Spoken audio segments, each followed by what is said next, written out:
நமஸ்தே. இந்த வீடியோல Visharad பூர்வத்தோட question paper பார்க்கலாம். ஃபர்ஸ்ட் பாருங்க, குறிப்பு மதிப்பெண் சமம். அதாவது எந்த கொஷின் எழுதினாலும் அதுக்கு மதிப்பெண் சமம். ஏதேனும் ஒரு பிரிவில் 2 வினாக்கள், மற்றொரு பிரிவில் 3 வினாக்கள். 2 செக்ஷன் இருக்கும். அதில் ஃபஸ்ட்டு செக்ஷனில் நீங்கள் 2 எழுதலாம் ஆர் 3 எழுதலாம். ஆனால் அடுத்த செக்ஷனில் கண்டிப்பாக 2 எழுதி தான் ஆகணும். இதில் 3 எழுதுனா அதில் 2 கண்டிப்பாக எழுதி தான் ஆகணும். ஸோ 2த்துலேயுமே 2 எழுதுறது கண்டிப்பாக எழுதணும். தேர்ட் ஒன் மட்டும் ஆப்ஷன் எது வேணால் எடுத்துக்கலாம். விடை ஒவ்வொன்றும் 3 பக்கங்களுக்கு மிகாமல் இருக்கணும். 3 பக்கம் எழுதணும். 3 பேஜ் எழுத சொல்லியிருக்காங்க. ஃபஸ்ட்டு பிரிவு 1 பாருங்கள். இதுக்கு ஃபஸ்ட்டு ஐடியா எப்படி பண்ணலான்னா, ஃபஸ்ட்டில் பிரிவு 1ல் 3 கொஷின்ஸ் எழுதி ட்ரை பண்ணுங்கள். 3 கொஷின்ஸ். ஏன் அப்படின்னா, இதில் தலைப்புகள் ரொம்ப கம்மியாகவும் ரொம்ப படிக்கிறதுக்கு ஏதுவாக தான் இருக்குது. ரொம்ப கஷ்டமாலாம் இல்லை, ரொம்ப படிக்கிற மாதிரி ஈஸியாக தான் இருக்குது. ஒரு எஸ்ஏ மாதிரி ஈஸியாக கொடுத்துருக்காங்க. மொத்தம் நீங்கள் இதில் எழுத போடுறது 3 எழுத போகிறீங்கன்னு வச்சுக்கோங்க. ஃபஸ்ட்டு 3 எழுத போகிறீங்கன்னு வச்சுக்கோங்களேன். மற்ற 2 தான் இருக்குது. அடுத்த 2 தான் எழுதணும். இதுலேயே மொத்தம் 10 லெசன் இருக்குது. 10 லெசனில் நீங்கள் 9 எழுதுனா போதும். 9 எழுதிட்டீங்கன்னா, ஏன்னா 4 கொடுக்குறாங்க இல்லையா, அது 1 ஆப்ஷனில் விட்டுடலாம். 3 எழுதுனா போதும் இல்லையா. ஸோ 9 லெசன்ஸ், ஏதாவது ஒரு லெசனை விட்டுட்டு மீதி இருக்கிற 9 லெசனும் இதில் நீங்கள் படிச்சிட்டிங்கன்னா நீங்கள் 3 கொஷின் எழுதிட முடியும் ஃபஸ்ட்டு பார்ட்டில். அடுத்தது செகண்ட் பார்ட் இல்லையா. செகண்ட் பார்ட்டில் 4ற்கு இடம் சுற்றி பொருள் விளக்கம் தருக.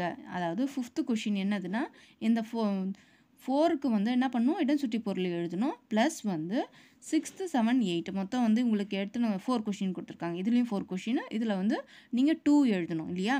இடம் சுற்றி பொருள் எடுத்துக்கோங்க. எப்படி ஏன்னா, இடம் சுற்றி பொருளில் உங்களுக்கு இம்பார்ட்டன்டானது கொடுத்துருக்காங்க. நம்ம இம்பார்ட்டன்ட் புக் பேக்கே கொடுத்துருக்காங்க.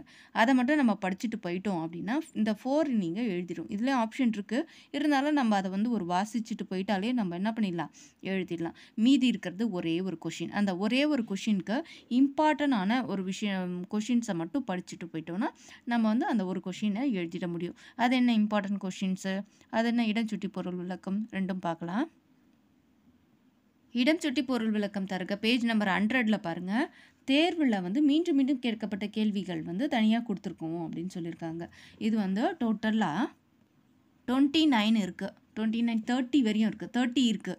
30 இருக்குன்னா அந்த 30ல் ரொம்ப கம்மியாக தான் இருக்குது. நம்ம கதை எழுதுகிற மாதிரி தான் இருக்கும். இடம் மட்டும் நீங்கள் தெரிஞ்சிட்டுனா பொருள் அதோட மீனிங் எழுதுகிற மாதிரி தான் இருக்கும். ஈஸியாக பண்ணிடலாம். அதனால் இது ஈஸியாக என்ன பண்ணிடலாம், ஒன்று எழுதிடலாம். ஏன்னா இந்த 30 மட்டும் நீங்கள் படித்தா போதும். இடஞ்சுட்டி பொருள் கஷ்டமாக இருக்குமே, அதை போய் இம்பார்ட்டன்ட் தர்றீங்க அப்படின்னா, மலைச்சென்றில் டாபிக்ஸ் ரொம்ப அதிகம். அதாவது இந்த இலக்கியத்தில் செய்யுள் பகுதியில் டாபிக் உங்களுக்கு 10 தான் இருக்குது. சரியா, 10 தான் இருக்குது. ஆனால் இலக்கியத்தில் டாபிக் ரொம்ப அதிகமாக இருக்குது. பாருங்கள், இக்கால கவிதைகள், இக்கால கவிமலர்கள், இடைக்கால கவிமலர்கள், அடுத்தது காப்பிய மலர்கள், பக்தி மலர்கள், பக்தி கவிமலர்கள், சங்ககால கவிமலர்கள் 6 டாபிக் கொடுத்துருக்காங்க. ஸோ அதனால் நம்ம என்ன பண்ணுறது, இதில் படிக்கிறது ரொம்ப அதிகமாக இருக்குது போர்ஷனு. அதனால் நம்ம இடஞ்சுட்டி பொருளை முதல்ல எடுத்துக்கலாம். ஒரே ஒரு கொஷின் இருக்கு இல்லையா, அதுக்காக நம்ம ஒரு 6 கொஷின் மட்டும் சூஸ் பண்ணி அதை மட்டும் படிச்சுக்கலாம். First 4th 1, 5th 1. தென்றல், தேசம் 1, தேசியம் 1. அடுத்தது காலமேக புலவரோட கவிமலர்கள். அடுத்தது குற்றால குறவஞ்சி. நெக்ஸ்ட்டு பேஜ் நம்பர் 7ல் இருக்க பெரிய புராணம், கம்பராமாயணம். இது மட்டும் படிச்சுக்கலாம். இந்த 6 கொஷின் மட்டும் அந்த ஒரு கொஷினுக்காக நம்ம படிச்சுட்டு போயிட்டோம்னா நம்ம 100 மார்க்ஸுக்கு தரவு பண்ணிட்டு போயிடலாம், பயம் இல்லாமல். இது இல்லாமல் கொஷின் பேப்பர்ஸ் மாடல்ஸும் நம்மளுக்கு நியர்பை கிடைக்கும். எக்ஸாம் நியர்பை நான் உங்களுக்கு ஷேர் பண்ணுறேன். நீங்கள் விஷாரத் பூர்வா எழுத போகிறதா இருந்தால், தமிழ் எழுத போகிறதா இருந்தால் என்னோடய சேனலை ஃபாலோ பண்ணுங்கள். நான் விஷாரத் பூர்வா தொடர்பான எல்லா வீடியோஸும் நான் அப்லோட் பண்ணுறேன். ஆல்ரெடி செய்யுள் பகுதியோட 9 வீடியோவும் நான் அப்லோட் பண்ணியிருக்கேன். நீங்கள் என்ன பண்ணுங்கள், அதை எப்படி படிக்கணும்னா, ஃபஸ்ட்டு நீங்கள் காதால் ஒரு முறை கேளுங்க. நீங்கள் வேலை செய்யும்போதோ எது பண்ணும்போது காதால் கேளுங்க.